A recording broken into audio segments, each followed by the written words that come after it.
নমস্কার বন্ধুরা, blog with cooking চ্যানেলে সবাইকে স্বাগত। তো আজকে আবার একটা রান্না নিয়ে চলে এসেছি। তো আজকে আমরা বানাবো হচ্ছে সোয়াবিনের কষা। ডিম দিয়ে ম্যারিনেট করে সোয়াবিনটা তৈরি করা হবে। তো বুম্মা সব রেডি করছে, তো চলো আমরা রান্নাঘরের দিকে যাই, তারপরে জেনে নিই এর সাথে আরও কী কী লাগবে। বন্ধুরা, আজ আমি বানাবো সোয়াবিনের কষা। তা সোয়াবিনের কষা বানাতে গেলে দেখুন কি কি লাগে। যে সোয়াবিনটাকে আমি সেদ্ধ করে ভালো করে জল চিপটে রেখেছি, তারপরে আলুটা এই যে কেটে রেখেছি এইভাবেই। এবার ওর মধ্যে আমি ডিম দেব, ডিম দিয়ে মশলা দিয়ে আগে মাখিয়ে রাখবো, ম্যারিনেট করবো ওটাকে।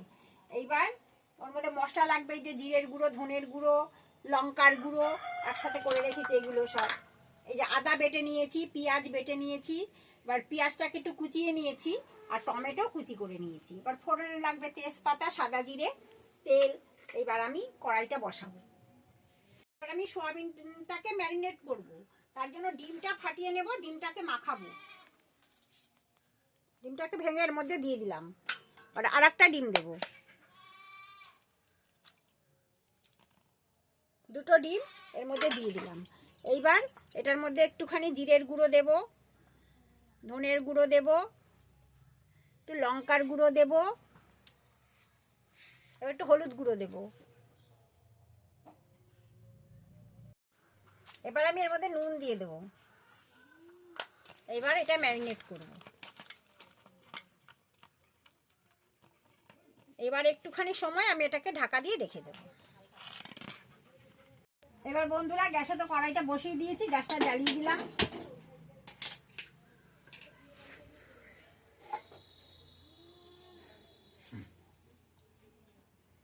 কড়াইটা গরম হয়ে গেছে, এবার আমি সর্ষের তেল দেব। তেল দিয়ে আলুটাকে এবার আমি ভেজে নেব।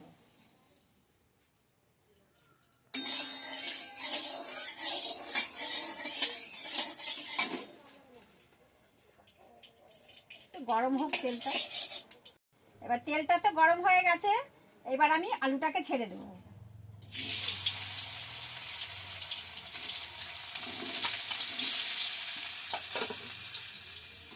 গরম তেলে আলুটা দিয়ে দিলাম। এবার একটুখানি নাড়াচাড়া করে এবার মধ্যে লবণ দেবো আর হলুদ দেবো।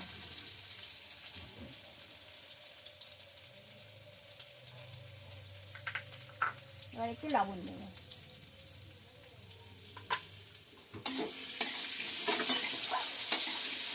এবার আলুটা একটু লাল লাল করে ভাজা হবে, তারপরে আলুটা নামিয়ে রাখবো, নামিয়ে রেখে তারপরে অন্য মশলা দেবো।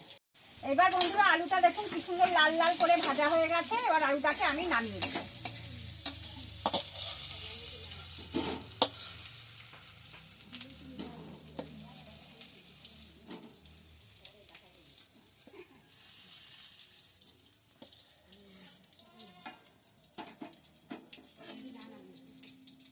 এতে তেল রয়েছে, আমি আরো কিছুটা তেল দিয়ে দেবো এর মধ্যে। এবার সোয়াবিনটাকে ভেজে নেব।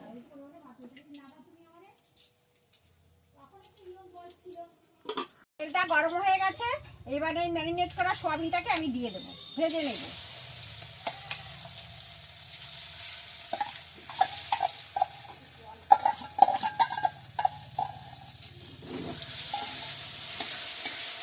এখানে সব মশলা, লবণ, হলুদ তো দেওয়াই আছে, এখানে কিছু দেওয়ার নেই।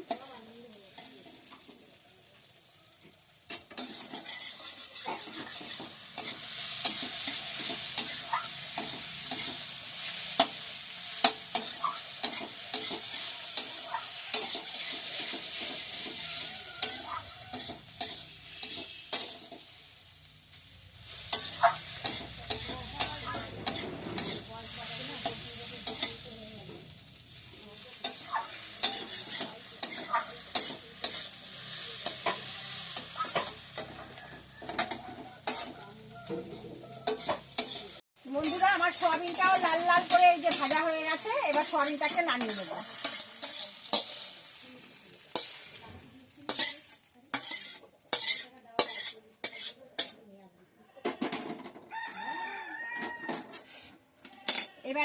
এবার কড়াইতে আমি আরো তেল দেব।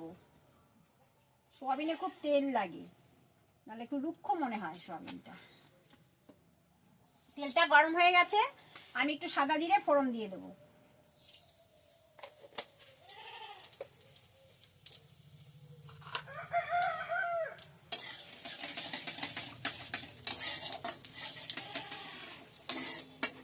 সাদা জিরে ফোড়ন দিলাম, এবার সাথে তেজপাতা দেব।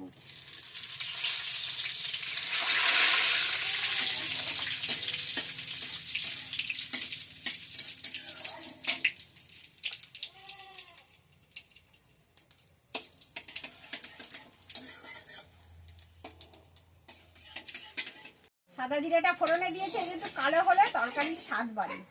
এবার কুচনো পেঁয়াজ দিয়ে দিলাম।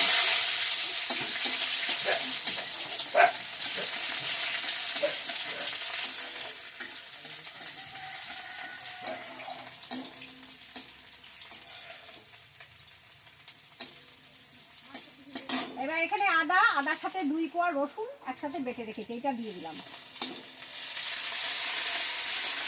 এবার পেঁয়াজ বাটাটাও দিয়ে দিলাম।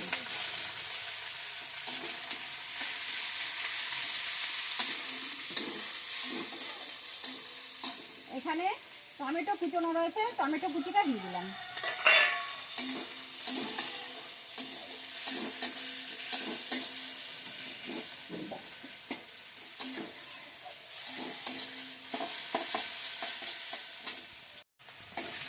আদা পেঁয়াজ একসাথে গন্ধটা চলে গেছে, কাঁচা গন্ধটা চলে গেছে।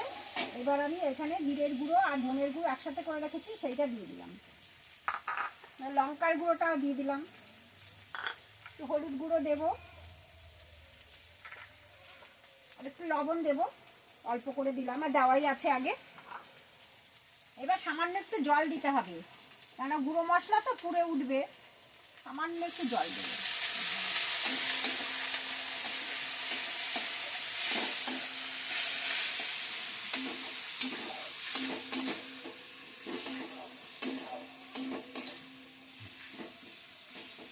মশলাটা হয়ে এসছে, আর একটু তেলটা ছাড়লে আমি আলু সোয়াবিন সব একসাথে দিই। মশলাটা কষে একদম তেল ছেড়ে গেছে। এইবার আমি এই আলু আর সোয়াবিন ভেজে রেখেছিলাম, এইগুলোকে দিয়ে দেবো, দুটোই একসাথে দিয়ে দেবো।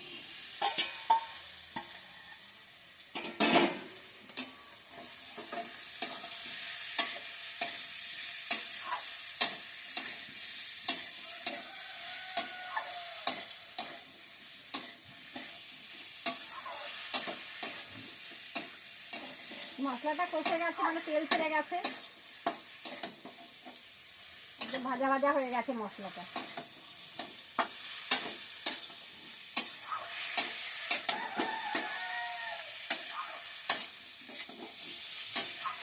মশলাটা কষানো হয়ে গেছে, ভাজা ভাজাও ভালো হয়েছে। এবার আমি ওটার মধ্যে জল দিয়ে দেবো।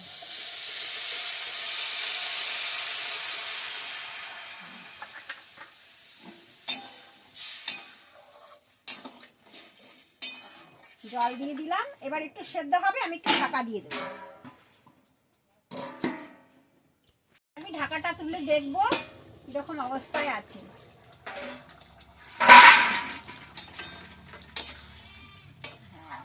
আলুটা দেখি, হ্যাঁ আলুটা সেদ্ধ হয়ে গেছে, তরকারিটা খুব সুন্দর মাখা মাখা হয়েছে। এবার আমি এর মধ্যে একটু গরম মশলার গুঁড়ো দিয়ে দেবো।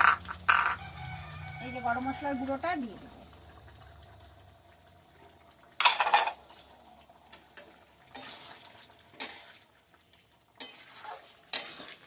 এবার তরকারিটা হয়ে গেছে।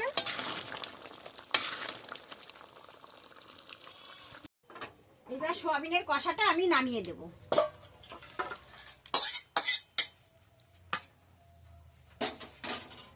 বন্ধুরা, আমার সোয়াবিনের কষাটা তৈরি হয়ে গেছে। আমি কিভাবে করলাম আপনারা তো দেখলেন সবাই, এইভাবে করে খেয়ে দেখবেন, আশা রাখছি ভালোই লাগবে। যদি ভালো লেগে থাকে আমাদের একটু লাইক কমেন্ট সাবস্ক্রাইব করে আমাদের পাশে থাকবেন, আমাদের বন্ধু হবেন। আর আমাদের এই ভিডিওটা দেখার জন্য অনেক ধন্যবাদ। আর দেখা হচ্ছে পরের ভিডিওতে। নমস্কার।